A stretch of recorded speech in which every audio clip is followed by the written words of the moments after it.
Welcome to History Hack. If you didn't know by now, we are the revolution. That means we're sharp, witty, lots of fun, but it also means that we're essentially the peasants in Les Mis huddled round a table in the corner of the bar with no money. If you enjoy the show, please do support us. We have a Patreon account by which you can donate a small monthly sum in appreciation of what you're hearing. Alternatively, we have Ko-fi, in which you can just do a one-off donation as a thank you if you particularly enjoy a certain episode. Either way, we massively appreciate all of your support. Hope you enjoy the show. Hello and welcome to today's History Hack. We're going to World War II today, and surprisingly, maybe, I have Nina with me. Hello, Nina. Well, hi there, Alex. Yes, normally I don't get to do the World War II stuff. So this Well, is that this. as well. Pointed part of World War II we're doing. I'm pretty sure you had to consult a map, right? I did indeed. Yeah. Although I must say I did have half a clue as opposed to a full clue as to the location of the place we are talking about today. So without any further ado, I'd like to introduce our guest, Nick Le Huray, who is a historian who specializes in the Channel Islands during the Second World War. And so today, Nick is going to talk to us about British plans to try to either reoccupy the islands or to actually raid them during the Second World War. Welcome, Nick. Thank you both. I'm really pleased to be here today talking to you about this. This could be really cool. And you are currently on Guernsey. And if you go quiet, it's because you've been blown off the top of a cliff, right? Yeah, we've got Force 10 predicted for any time about now. So hopefully it'll be all right. In your face, specifically, direction-wise as well. Pretty much, yeah. Direction-wise, it's coming from the northeast, which is basically straight towards my house. Yeah. And I'm at the top of a hill, but there we go. Yeah, some life choices there maybe being reconsidered. Let's try and keep you preoccupied so that you don't sit there panicking. First of all, let's talk about when and how the Channel Islands fall to the Germans during World War II. For those that don't know, they are British, but they're off the coast of France and they're closer to France, which might give you a clue as to how the Germans got hold of them. Yeah, indeed. We're not part of the UK. We're British Crown dependencies. It's all really complicated to explain, but you just get a slightly different passport, don't you? But you've got a slightly weirder postcode, but British dialing codes, and yeah, and hence the slightly odd surname, which Nina did a fantastic job of pronouncing. It often gets butchered, as we mentioned earlier on when we were talking.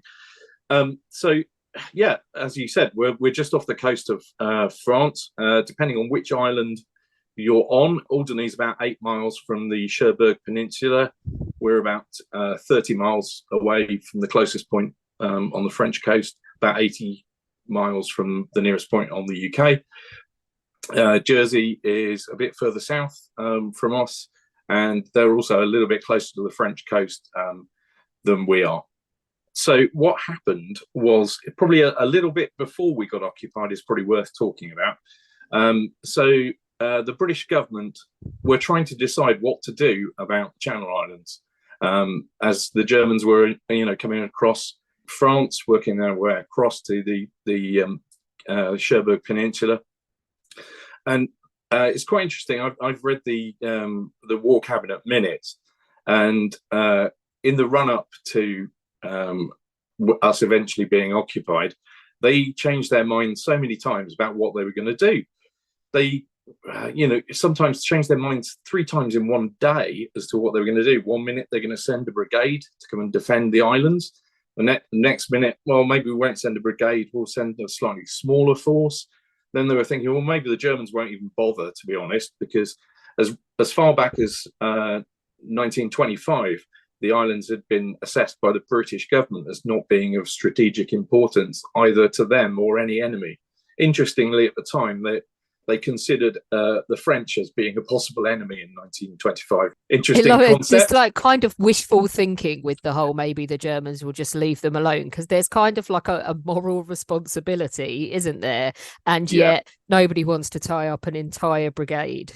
Yeah, exactly. And Churchill was quite keen that they did all they could to hold on to the islands, but was persuaded eventually that it was pointless, that the Germans may not come, but there'd be such big loss of life if the islands were defended, that it wouldn't be worthwhile doing it. So on the 19th of June, they actually made the decision to declare the islands demilitarized. So all the British troops that were here, because there were quite a few British troops here, but mostly sort of training. There was a coastal command force at the airport here in Guernsey. We'd had quite a few troops come through from France from having not been able to get off the beach at Dunkirk. They'd come through the Channel Islands to make their way to the UK. But bizarrely, even at that point, people were still coming here on holiday. I've got adverts from UK newspapers, even in June, saying, you need a rest from the war, go to the Channel Islands. Some people actually ended up getting stuck here when the Germans arrived. So one particular couple, which I've researched, came here planning on staying for a week, and that turned into 5 years. So I kind of feel like they're even more culpable for life choices than you on the top of your hill right now, in a force 10 gale. Indeed. So what happened after they decided they were going to demilitarize the islands? They didn't actually want to tell anybody yet, which was somewhat unfortunate. What they did offer, though, was they offered to evacuate islanders from all of the islands. And it went slightly differently depending on which island you were on. So Alderney, which is quite a small island, absolutely everybody left, bar about, it varies, around 20 people. The estimates vary on that, but they just basically all left in one go. But Guernsey, about half the population went, so about 20 odd thousand, or thereabouts. In Jersey, far fewer people decided to go. So there were only probably about 7,000 that left Jersey, and they had a much larger population than us. Do you think that the British government had any other choice at this point? No, not even really. In the wider context of the war, we're going towards the Battle of Britain, aren't we? Yeah. You evacuated Dunkirk, you've been whooped on the continent. Yeah. And the problem is, because as I say, Guernsey is 80 miles south of the UK. Jersey, you're looking at just over 100 miles south of the UK. If you wanted to put up any aircraft to defend the islands, then they were going to have about 15 minutes time over the islands before they had to go back to refuel, whereas the Germans on the French coast were 20 minutes away in their aircraft, and they could be over the islands for a lot longer time. So it was interesting because people couldn't make their mind up whether to go or not, and people were, some islanders were putting up signs saying "Don't go, don't be yellow," this sort of thing. But most of the men of military age were long gone anyway, because they'd gone off and joined up, the British forces in any case. So it was mostly women and children that left at that point. As I say, because most of the military age men had already gone. And then there was about a week after that. So from about the 21st of June to the 29th of June, when it was pretty quiet. All of the accounts I've read here are saying, they saw the odd German plane, but not really much happened. And they didn't know whether the Germans were going to come or not. Life seemed relatively normal.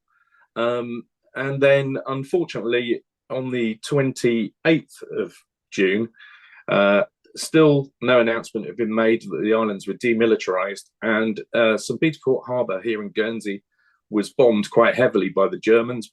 They mistook Guernsey tomato trucks that were queued up on the docks for being something to do with the army. They weren't. They were just exporting tomatoes. Unfortunately, a lot of the people that were down there crawled under their trucks when the bombing and machine gunning started. And then, of course, those trucks caught fire or were hit by bombs. So 36 people were killed in Guernsey. Jersey didn't get hit quite as bad. 9 people died in Jersey. And one Guernseyman was killed on the lifeboat. He was coming back from Jersey, having the lifeboat having been over there. And so at that point, everyone knew the Germans were definitely going to come at that point. It was just a case of when. So on the 30th of June, 3 Dornier DO-17s came over from France to do a bit of a recce and see what was going on. One of them decided he was going to land at the airport to see what was happening at the airport. It looked pretty deserted. He landed, was there for about half an hour, had a bit of a look around, nobody about, and was interrupted by 3 Blenheims, which came along and started machine gunning his aircraft. So promptly did a runner and cleared off back to France. Now, if you believe the German propaganda at the time, they had a massive dogfight with these Blenheims and shot them down, which is absolute rubbish. None of them were shot down. They just promptly legged it back to Cherbourg. But is there time for? Oh, sorry, I was going to say. No, is there time for any of the civilians to get out, or have they missed their chance now? No, they've missed their chance by that point. Apart from a few people who escaped in the first couple of days of the occupation, there were quite a few that decided they were going to go on private boats and disappeared off the island then before it was too difficult to get away. Not that that wasn't in itself very risky, because German aircraft could have attacked them, German boats could have attacked them. But there were about 70 odd that got away in the first few days of occupation. On the 30th of June, the Germans decided they'd been preparing to invade by sea, but they decided that as nothing seemed to be happening, and the British government had finally announced that the islands were demilitarized, they just turned up at the airport here on the 30th of June in Guernsey and occupied the island. They then went on to occupy Jersey the following day, having dropped leaflets there saying that you had to fly white flags, so people had to improvise. So it was bed sheets and all sorts of things like that to show that they were surrendering in Jersey as well. And that's kind of how the islands fell on the 30th of June 1940 and 1st of July. I've got two questions, hopefully quick ones. The first one is regarding the people who left, especially early on. Where did they go in England? I mean, were there accommodation provided? Did they have to just shift as best they could? They went to South Coast towns, and provision was made for them for accommodation. One of the rumours that stopped some people from going was, and there were a lot of rumours going around when the evacuation was starting. One of the rumours was that people were having to sleep in parks, and that's why people said, "Oh, I'm not going because that's going to," which was completely untrue. And how that rumour started, nobody knows. But they were looked after. School children who'd travelled with the teachers, etc., they were mostly shipped up to the north of England. Right. And if they didn't have their parents with them or any relatives in the UK, then they were sort of long-term fostered by people in England. So, but yeah, people were found accommodation, and like my grandmother, went to do war work. She went and worked in a factory. So a lot of people ended up in Yorkshire actually. So strangely enough, Guernsey has a lot of affiliation with the north of England, and some people chose to stay there after the war. And my grandmother having been there, my father having been born there, we had a lot of they had a lot of friends and relatives there. So we used to go on holiday there in the 70s and 80s, just to go back to where they used to live and things like that, and go and see people. That's a really interesting connection as a result of people being displaced and then ending up in Yorkshire. And sorry, the other question is, how many troops actually occupied? Do you know how many troops actually occupied Guernsey and Jersey? Initially it wasn't very many. There was I think it was about 300 in Guernsey initially, which became about 600 by the time you got to later on in July. But they were flying everything in. They were just sort of finding their feet at that point. Later on in the war, it was a lot more. You were talking, roughly about 30,000 across all of the islands. In Guernsey, at one point, there was one German for about every 3 people. Now, that's a significant occupation force given the population and the supposed. This isn't a strategic location, at least absolutely on the part of the British government. That is interesting.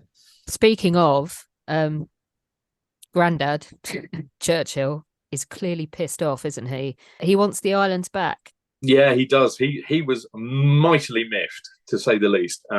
He hadn't wanted to give them up at all but was persuaded otherwise by, the chiefs of staff, who just came up with the multitude of reasons why it was a really bad idea. Not least, the Germans would have just bombed the living daylights out of the islands, and the civilian population would have been decimated. Particularly as the islands are mostly made of granite, so there aren't really caves and things to go and hide in. There's not very easy to make shelters. Some people did build, Anderson shelters, things like that, but there really wasn't anywhere to hide from any sort of bombing and things like that. Interesting. So Churchill is super unhappy at this point. The chiefs of staff are saying, "Sorry, sir, this is insane. You can't do this." Yeah. As you pointed out, the civilian population will be decimated. The amount of troops we'd have to commit, the distance in terms of what you were talking about earlier, which is the limitations of aircraft, meaning, if you're flying from Norfolk, Suffolk, wherever the closest bases might be, you're already running out of fuel, or you've got half a tank, or however much you have. Yeah. It is strategically a serious problem to try to retake the islands. So how did the population react? How did folks who are not immediately in the top of staff react? I mean, obviously there are plans to retake the islands. So tell us about how some of the earlier ones. How does that begin, given all of the challenges? So one thing that happened was, and it shows how annoyed Churchill was about the fact that the islands had been taken. On the 4th of July, so literally just days after they'd been taken, a Guernseyman who was in the British Army, Hubert Nicol, was called in on the 4th of July and asked to come back to Guernsey to come and find out what was going on. So he was actually landed on the 8th of July. And because there weren't that many Germans around, they hadn't got organised in terms of preventing people from moving around that much. He was able to move around fairly freely for a couple of days. Handily, one of his parents' neighbours worked for the main company that supplied food to the island and was able to tell him exactly how many Germans were here from what the Germans were making them supply them. So he was then able to go back with that information. But that shows how annoyed Churchill was. And he subsequently ordered another raid, which was called Ambassador, which was a commando raid, which was 140 men, which took place on the 13th of July, not very successfully, turned into a bit of, in Churchill's words, a fiasco. He was not a very happy man. And said, "Well, that's it. We're not doing that again." But then they came back again in September with 2 more commandos to come and try and find out what was going on. The main driver for the planned large scale raids, or where they were looking at retaking some of the islands, was really driven by Mountbatten. He was really keen on the idea, and because he spent a lot of time with Churchill at weekends, he'd go and spend time with him there. He'd have the ear of Churchill while they were having dinner and things like. And he knew that Churchill was desperate to get some of the islands back. So they came up with a variety of plans over the years, which we can talk about those. So what's the first large scale plan? Yeah, so formulated to try to take back the islands then. Yeah, so the first one that they had was in between February and March 1941. They had a plan which they called Operation Attaboy. and this was the first of the large scale plans. And initially they planned to retake one or all of the islands, which is a bit of a fairly broad approach to take. And then eventually they settled on Alderney, which is a small island, about 3 miles long, 1.5 miles wide. It's actually the closest to England, so it's only about 50 miles off the English coast, so easier for them to get to. Also, as I mentioned earlier, most of the civilian population on Alderney had left, so they weren't worried about the fact that they were going to be bombing their own civilians effectively. But they, interestingly, at that time, they had absolutely no idea about what the size of the garrison was, or what weapons they had, or anything. But they were still determined that was the way to go. They were going to. It's like, what could possibly go wrong at this point?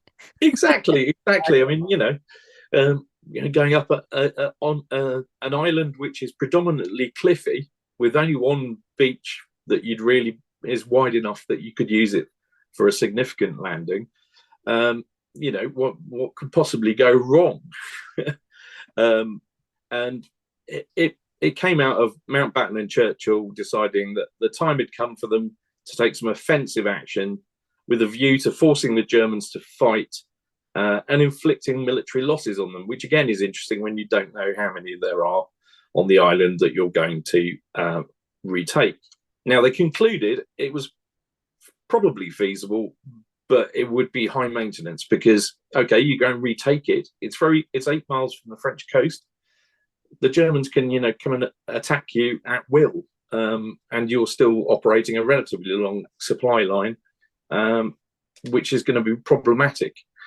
So after full discussions, they decided that, they would recommend to the Prime Minister that Operation Atterbury should just not be attempted. So that one was put to bed fairly quickly. They started talking about it at the beginning of February, and on the 11th of March 1941, they decided not going to happen. Churchill wasn't very happy, but eventually they persuaded him. Again, it was for things like the RAF said, we haven't got the aircraft to spare. We need all the aircraft we've got. And they were just worried about losses. So it's just like, at what point are they just sitting there going, who's going to go and tell him today that no one cares about the Channel Islands? Yeah, if you read the minutes, it's quite interesting. Obviously, you don't know what discussions went on around what's written down in the minutes, but it's clear that everyone apart from Churchill and Mountbatten thought this was a really stupid idea. Is it not equally as stupid just to plan an operation because Stalin asked you to? Well, yeah, that's another one. Oh, tell us about that one. Yeah, that's the next one. So we get to March 1942. Now you'll notice we're back in March again. The reason for that is really because they need to look at where they've got enough, because they start planning in March, but they need enough daylight hours, Right. And the tides to be right and things like that. So this one goes quite a long way in the planning. So it runs from March to May 1942. But it comes out of, unbelievably, Stalin was demanding a second front, and to appease him, they thought, well, let's have a crack at the Channel Islands. I'm not sure Stalin would have really cared about the Channel Islands very much, to be honest, or even been able to point them out on a map.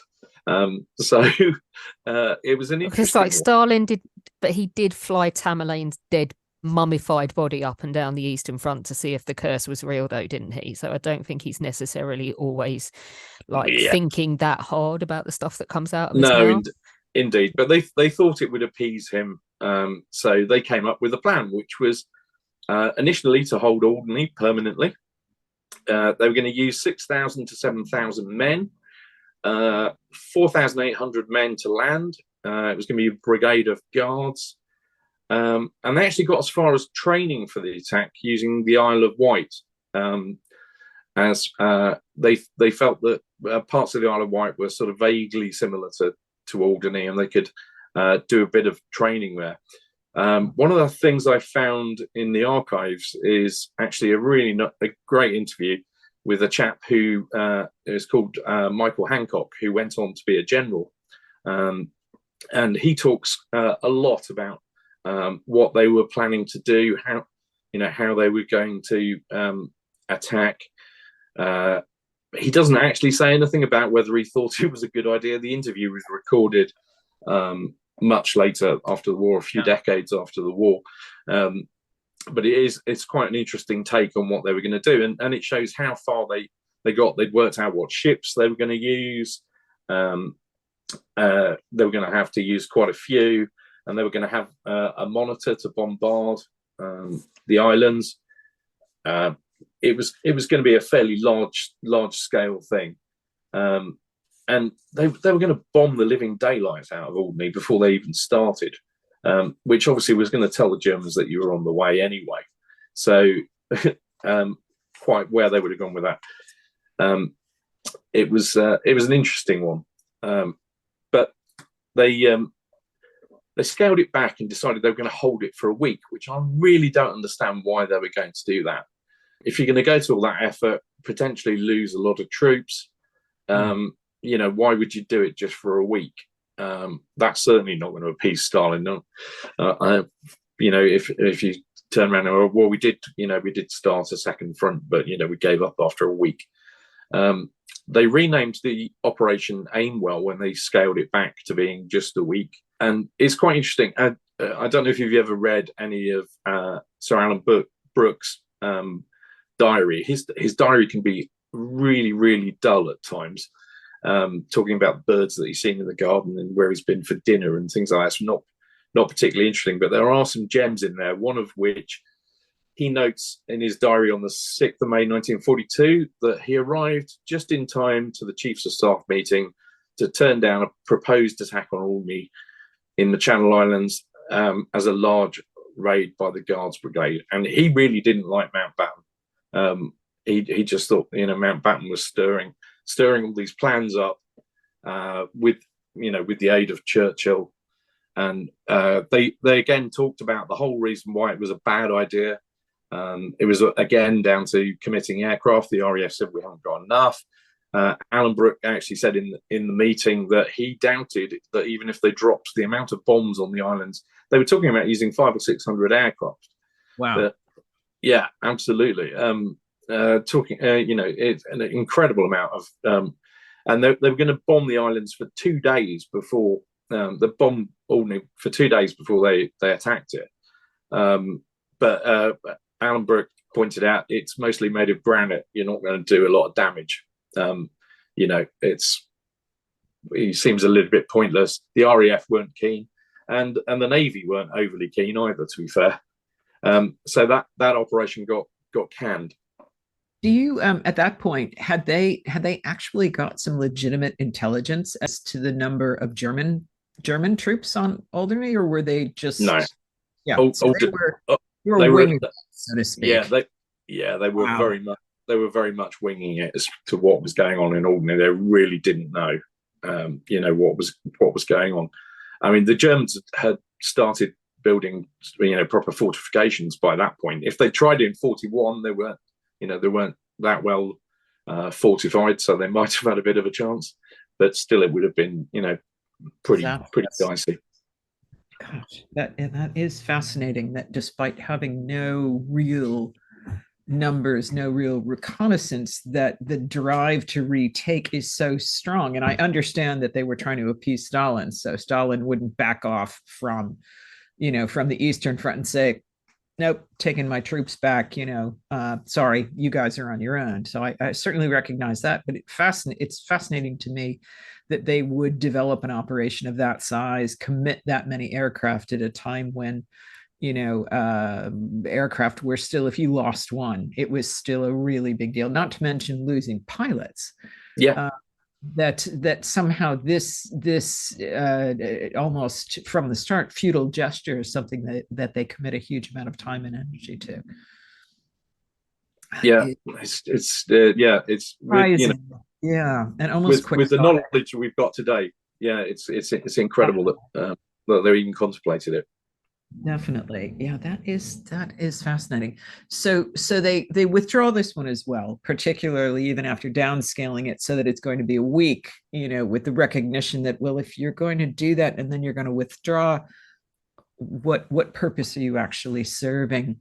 What is happening by 1943? Are there additional plans? I mean, at this point, it's pretty clear to everybody involved that this war is not ending anytime soon, and there are multiple fronts. And so citizens, of Guernsey and Jersey are still occupied. As you pointed out earlier, the longer this goes on, the more troops the Germans have in order to make sure that nothing, there's no funny stuff on the part of the population. So by the time we get to 1943, what's the state? Is Churchill still pushing to take back? Has he given up? Has his attention focused elsewhere? What's happening in the Channel Islands during this period? Yeah, sure. It was still bubbling on, and Mountbatten really went for it this time. They planned another operation called Operation Constellation. And Mountbatten upped the ante in January 1943 at the Joint Chiefs of Staff meeting in Casablanca, where he made the very bold statement that he would capture the Channel Islands without any help from the United States.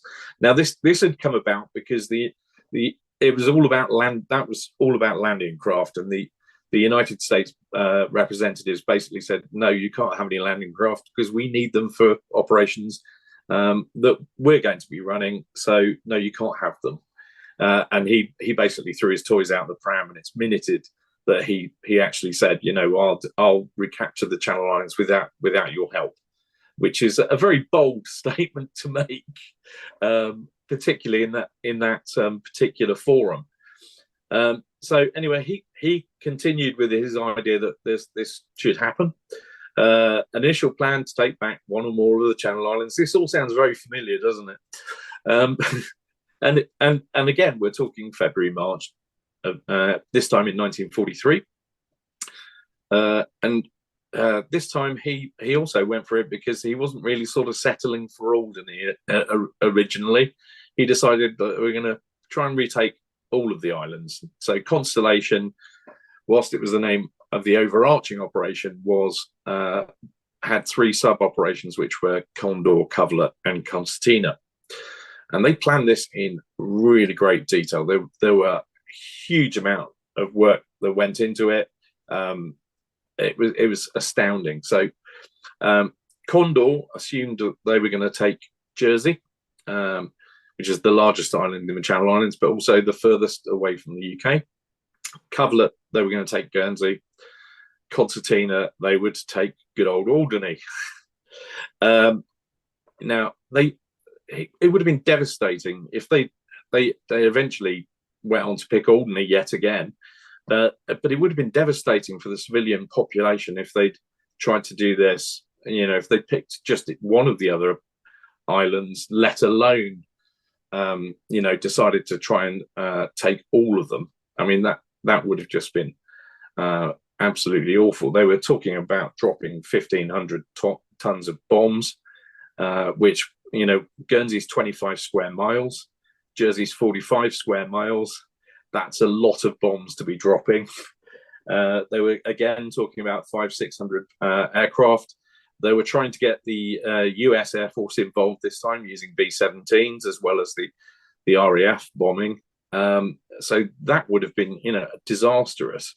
But having thought about it, they were going to, if they tried to take Guernsey, they looked at various different combinations of how they could do it. Now, one of their big problems was that Guernsey had an enormous gun battery on it called Mirus, which had a range. It could fire just over 30 miles. So it could cause big problems because it could reach most of the water around Alderney and also down towards Jersey, covering Sark and Herm as well. So that would have been a big problem. But they looked at that and thought, well, maybe we need to retake Guernsey first before we try and do anything else. So they planned an attack on St. Peterport, the main town, which is also the main harbour. And they were going to land on a beach which is just to the north of there, Belgrave. But they're also going to land further round the island in Grand Havre and also on the south coast. And then they're going to work their way across the island. And again, this would have been really nasty fighting. There were a huge amount of fortifications. Over the entire war, the Germans put 10% of the concrete from the Atlantic Wall. So that's 10% of the total that ran all the way from Norway all the way down to Spain, went into the Channel Islands. So that's a lot of fortifications, which you can still see around the island, around the islands today. So they looked at that. They then thought, well, if we take Guernsey, we can go on and take Jersey. And this gets even more strange because Mountbatten actually says in one of the meetings, and it's in the minutes, I envisage a raid something like Dieppe. Now, we all know how Dieppe turned out. And yeah, they were going to land on two sides of Jersey and basically fight their way across the island, the island of Jersey, using tanks. And that was just going to be a massive bombing campaign. Bearing in mind, there were a lot of people still in Jersey. Most of the population was still there. That would have been absolutely disastrous. So they thought about it a bit more and then said, what about Alderney? Very strange thing to think. But so in March 43, they decided, let's try Alderney. Minimal civilian population, same old story as before.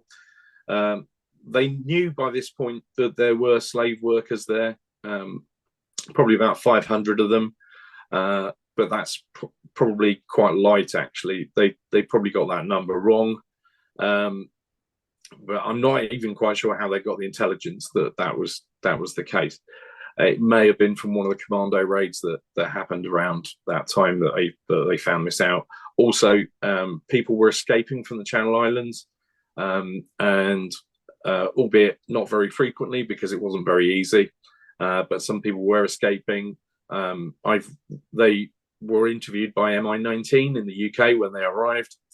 So they got a lot of valuable information from them. So I'm guessing that's kind of where they got the estimate of 500. But I'm not really sure that, if they had any other intelligence that helped them. But the idea for doing this was they had one eye on the fact that they eventually were going to have to attack France to try and kick the Germans out. And they were worried about shelling the Allied forces when they're attacking the Cherbourg Peninsula, because they could easily have hit shipping there. So they thought about doing that again. Eventually, they aborted it due to the lack of landing craft, because although Mountbatten had said, I'm going to do it, I don't care if we've not got your landing craft, he did actually try and get some landing craft from other sources from the Royal Navy, where he was told to go away, more or less. They didn't actually tell him to go away, but they made it so difficult for him to actually obtain any landing craft that the number they were going to have were going to be minimal. So it was just really not worth it. And again, fairly similar objections. The RAF were a little bit more on board now because, we're in 1943, things had moved on in terms of aircraft production, etc., training of pilots. But they still weren't massively keen on the whole idea. The Royal Navy equally weren't particularly keen because they knew they were going to have to put up a force to attack France, but also they were busy in other places. So again, it was eventually rejected. Fascinating that this keeps coming up and they keep revisiting it with variations, and yet at the same time, it strikes me, and correct me, this is your area of expertise, that they're not changing that much in terms of their approach, other than they're committing more troops, more planes, more bombs, and more ships. Yeah. Did Mountbatten ever articulate his reasoning behind this in terms of, if we do this, what's the strategic advantage, or was it still very much, we must do this, these are our people, these are our islands? Yeah, there were a couple of reasons. He didn't particularly articulate them himself, but they were. I would say he probably put words into Churchill's mouth by these times where he was staying. Yeah. With him. So he was saying, it's a matter of prestige. We should retake one of the islands, or and the other thing that he said was, we want to get the Germans worried. They won't know what's happening if we start attacking the Channel Islands. What's coming next? Are we going to, start landing on the mainland France in force? So that was partly it as well. Interesting. So he keeps so it's while Churchill is interested, it's Mountbatten who is arguing for this, who is basically saying, yes, we need to do this, and here's why. Yeah, absolutely. Interesting. Having read at different points that Mountbatten has a rather titanic ego, you have to wonder how much of this is strategic on his part as well. To further his own career. I mean, that's a very cynical take on it, but it does strike me that, that with the information that they do have, with what they begin to hear and how they've been argued out of it several times before, that what he's formulating really isn't all that different from his previous, from the previous plans that they had. Yeah, so, it's really odd, isn't it? It's just that, that didn't work. Let's try the same thing again, or a variation on the same thing again. It's just a very odd way of thinking about it. Surely you'd try and reimagine it as something completely different.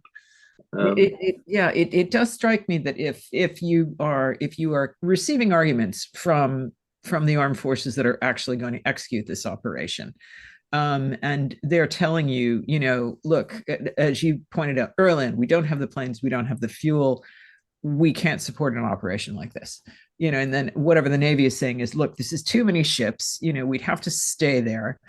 There's enormous gun battery that can blow us all out of the water. And, it's not feasible. And by the way, if you want landing craft, you need to do these 600 forms, and, sorry, we need permission from this other person too.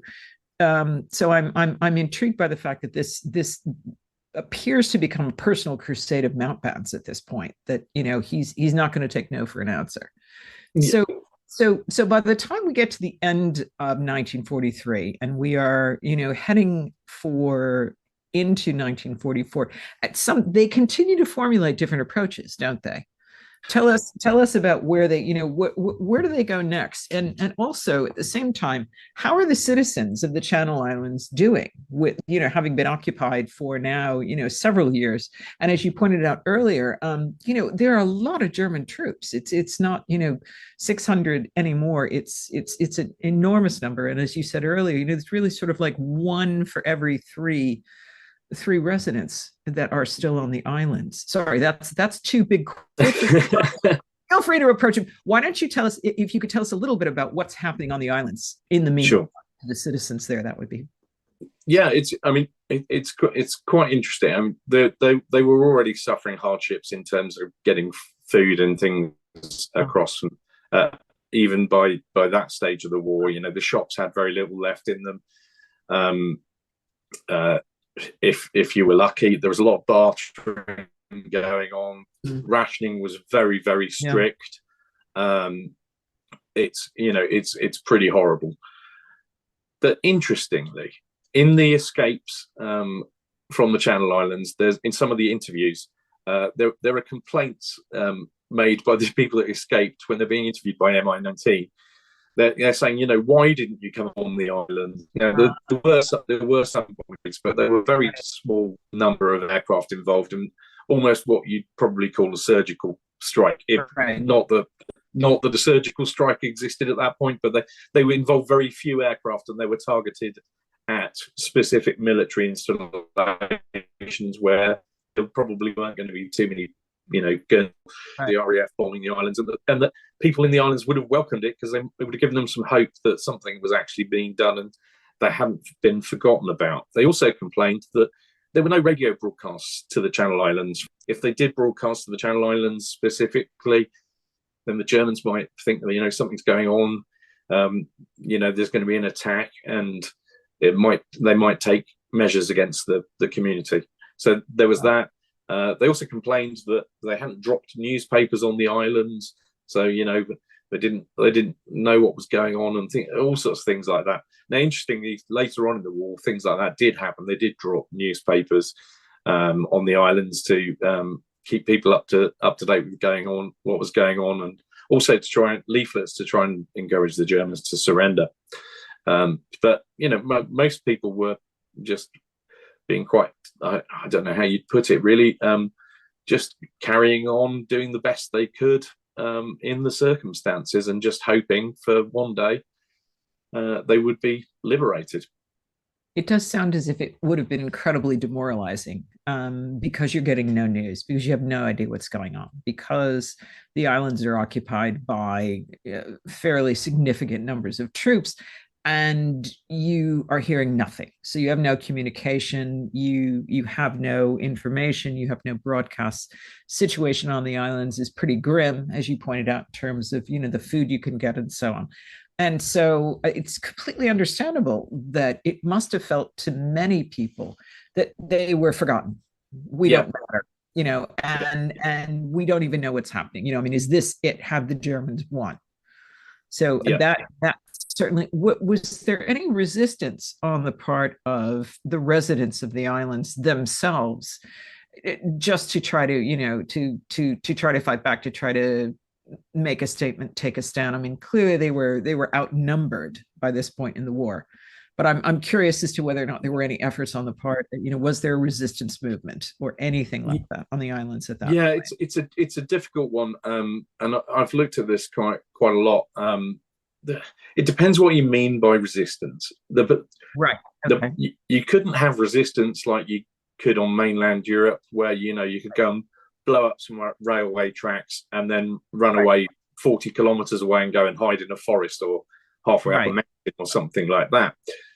You were on a small island, you were stuck there, they were going to catch you pretty quick. All weapons have been confiscated. There were no attempts by anyone to supply weapons to the islands, precisely because they just thought, it's going to cause, massive problems if it did.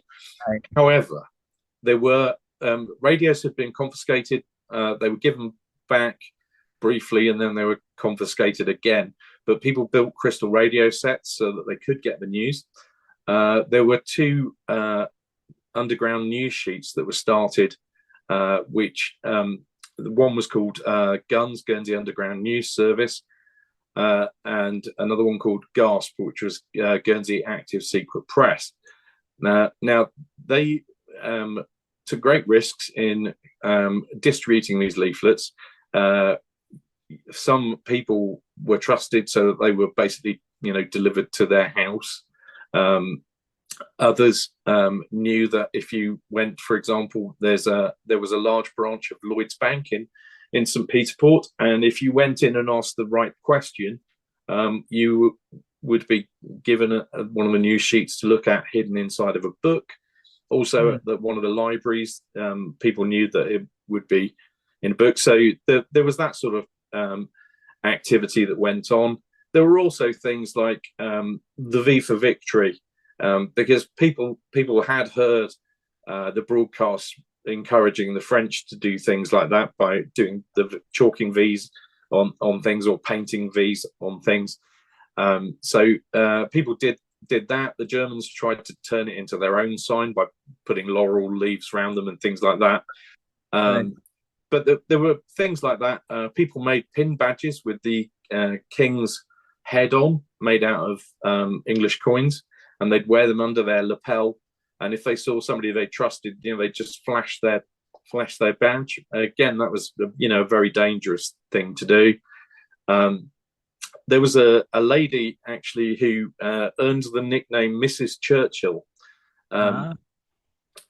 because she worked in the Royal Hotel, which was a big hotel that had been taken over by the Germans. And one of the chefs that worked there was Swiss. But every morning when she turned up to to work, he used to shout "Heil Hitler" at her because he knew it particularly annoyed her. So she said "Heil Churchill," and she used to do that. She did that a few times, and then somebody dobbed her in. So she got sent to prison in France, where she then went on to make sew on a handkerchief, Heil Churchill, and various other things. But in sort of karma, the guy that actually the Swiss chef got caught stealing things and ended up getting shipped off to prison himself. So, but there were things like that, small acts of defiance or resistance. A lot of islanders were made to work for the Germans. You had no choice if you wanted to get food. Right. You had no choice, or you'd be shipped off to prison somewhere in France or Germany. Right. But what they did was either worked very slowly, or did a bad job. There was a German ship that was damaged near Sark, and there were a crew that were recruited to go and salvage it, and they managed to drag it out right until the end of the war. So for over 9 months, without actually any success, because they just deliberately were not doing what they were supposed to. They made it out that it was far more difficult than the Germans thought, and things like that just caused problems. So lots of everyday acts of resistance and rebellion to slow things down, and also to keep up morale, given the situation that everyone was in, and that you could be shipped off to prison for anything that the occupying forces decided they felt like shipping you off for. That's really quite impressive. Yeah. And as you said, because while you do get the occasional radio broadcast, it's dangerous to do it. While you do get little bits of news, so it's fascinating that you have a population that is determined to resist as much as they possibly can, given the circumstances, with the hope that if we make it tough here, at least it'll be harder for the Germans. At least we may not wear them out, but we can certainly slow them down and drive them crazy, take their attention on us, and prevent them from thinking it's easy just to be here. So that's quite fascinating. So ultimately, how are the islands freed? Is there a successful commando operation? Is there a successful raid? Or do those things continue to be spoken about, but that's not ultimately what happens at the end of the war? There were a lot of commando raids throughout the war, right, around the islands, of varying success. But again, they kind of petered out by the end of 43. There was one planned for early 44, which would have involved Anders Lassen, who's a very famous commando, but that was called off because of bad weather. In the end, they were going to come in and either steal one of the boats or from the harbour, or blow it up. So what happened in the end for the liberation was they basically, the Allies worked out that they basically had a massive prisoner of war camp which didn't need any guards. As they just left the Germans to it, more or less. Things got very tough for the local population. Food was very scarce, and then they just had to wait it out and until the 9th of May 1945. So a flotilla came across, were told by the representative of the Germans that if they didn't withdraw further away, they would shell them. That was on the 8th of May, and they replied that the commandant would be hung in the morning if as a war criminal if he did shell them. So eventually they did surrender on the 9th of May in Guernsey, and then surrendered slightly later in Jersey on the 9th of May also. That was fortunately, force wasn't required, but the British were prepared to use force. if they had to. But again, it would have probably turned out very badly for all involved, both the British forces and the Germans, and certainly the civilian population. Yeah, no, it sounds as if the fact that they were able to get the Germans to surrender at this point without having to shell everyone, without having to actually, start a battle, ends up being the smartest decision of all at that point. So, so we get to this point, and the citizens have been liberated. What happened to the people who had left? Did they return? Did they, I would imagine that given the fact that the islands were occupied for such a long period of time, that, the aftermath of this was challenging for everyone who'd remained and also for everyone who had left. Yeah, absolutely. It was very difficult for everyone immediately afterwards. To be fair, the Allies brought in a lot of foodstuffs very quickly. We had the Red Cross had been delivering food since the end of December 44, so that helped a little bit. But the Germans basically had made a bit of a mess of the place, particularly in Alderney, where they'd pretty much destroyed most of the buildings because they ripped out all the wood and used it for firewood, and it was a right mess. So it was sort of a different experience depending on which island you were coming back to. People were quite keen to return quickly, but you had to get a permit to come back because they wanted control of the island. Months that people came back to Guernsey and Jersey. It was a very different prospect because the place was in a mess. They didn't actually have what they call their homecoming day until December 1945. There were a small group of people that went back, primarily government officials, to try and sort things out with the British forces. But the bulk of the population didn't return until much later. And then some decided that actually things were such a mess that they would go back to the UK from Alderney. But gradually people came back to the islands as and when they could get here. Interesting.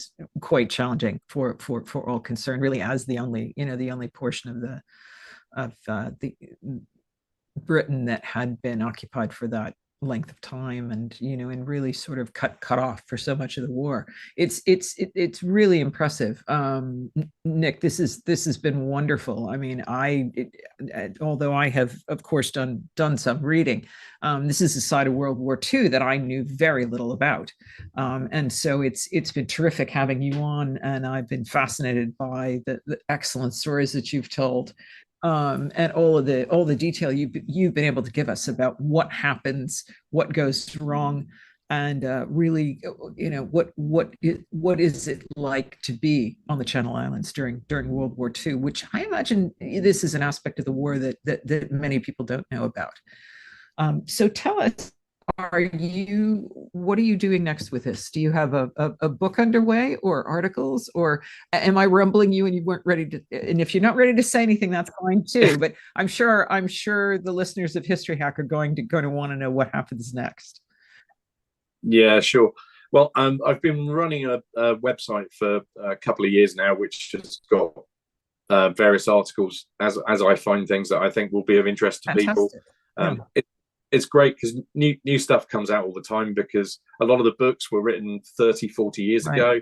Some stuff was still not available in the National Archives, not available in the archives now, that it is available.